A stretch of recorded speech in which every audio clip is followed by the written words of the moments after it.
ഹോട്ടലിനെ സംബന്ധിച്ചിടത്തോളം ഒരു കാരണവശാലും ഞങ്ങൾ ഈ സ്റ്റെപ്പായിട്ട് ഇങ്ങനെ വില കൂടുന്നതനുസരിച്ച് മാർക്കറ്റിൽ അവശ്യ സാധനങ്ങളുടെ വില വർധനവിനനുസരിച്ച് ഞങ്ങൾക്ക് റേറ്റ് മാറ്റാൻ കഴിയില്ല.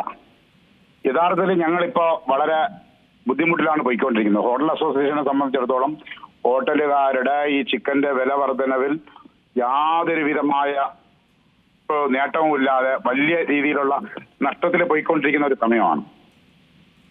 അപ്പോ ഞങ്ങളെ സംബന്ധിച്ചോളം ഈ വില മർദ്ദിക്കുന്നതനുസരിച്ച് കടകളിൽ നിന്നും മാറ്റപ്പെടുത്തുന്നില്ല. ഇപ്പൊ തന്നെ ഈ ക്രമാതീതമായി വന്ന വർധനവ് കഴിഞ്ഞ സീസണില് ക്രിസ്മസ് സീസണിലൊക്കെ വളരെ വില കുറവായി പോയതിന്റെ പേരിൽ കേരളത്തില് തിരുവനന്തപുരത്ത്, പ്രത്യേകിച്ച് തിരുവനന്തപുരത്തുള്ള ഫാമേഴ്സ് കംപ്ലീറ്റ് നിർത്തിയതായിട്ട് അറിയപ്പെടുന്നു. അപ്പോ ആ നിർത്തുമ്പോൾ ഇവിടെ പ്രൊഡക്ഷൻ കുറയുന്നു. തമിഴ്നാട്ടിൽ ഇപ്പോ നിലവിൽ വളരെ വില കൂടുതലാണ്. കാര്യം പൊങ്കലുമായി ബന്ധപ്പെട്ടിട്ട് അവിടെ വില കുറഞ്ഞിട്ടില്ല. ക്രിസ്മസും ന്യൂ ഇയറും കഴിഞ്ഞിട്ട് പൊങ്കലുമായിട്ട് ബന്ധപ്പെട്ടിട്ട് വില കുറഞ്ഞിട്ടില്ല. ആ വില കുറയാത്തത് കാരണം അവർക്ക് നമുക്ക് സപ്ലൈ ചെയ്യുന്നതിനകത്തും അവർക്ക് ബുദ്ധിമുട്ടുണ്ട്. ഇന്ന് നിലവിൽ തിരുവനന്തപുരത്ത് റീറ്റെയിൽ വ്യാപാരം 175 രൂപ നടക്കുന്നു.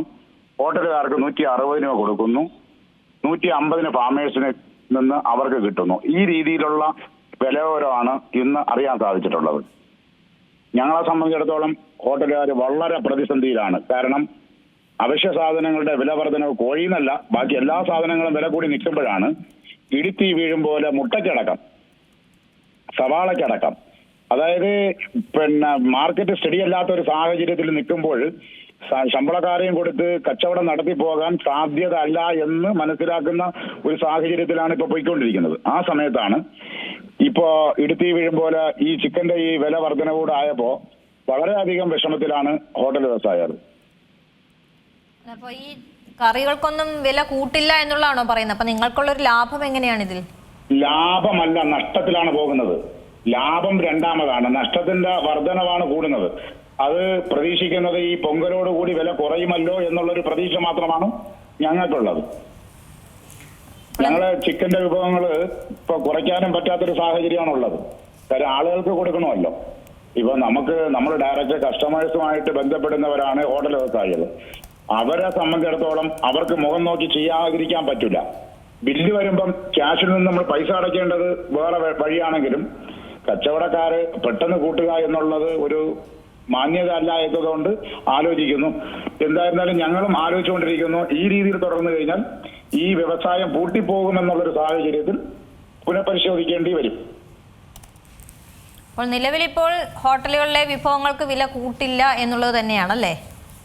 ഞങ്ങള് കൂട്ടുന്നത് അത് ഓരോ സ്ഥാപനങ്ങളുടെ വില അവർക്ക് താങ്ങാൻ കഴിയാതെ, നഷ്ടം താങ്ങാൻ കഴിയാതെ വരുമ്പോൾ അവർക്ക് ചില വ്യത്യാസങ്ങൾ ആക്കേണ്ടി വരും.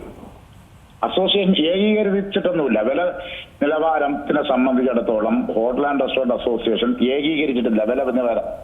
അത് ഓരോ ഹോട്ടലിന്റെയും സർവീസിന്റെയും അവരുടെ ക്വാളിറ്റി, അവർ ഉപയോഗിക്കുന്ന ഇൻഗ്രീഡിയൻസിന്റെ വ്യത്യാസം, ഓയില്, ഉദാഹരണത്തിന് വെളിച്ചെണ്ണയിൽ പൊരിച്ച് ഈ ചിക്കൻ കൊടുത്താൽ ഒരു കാരണവശാലും അവർക്ക് മുതലാവൂല.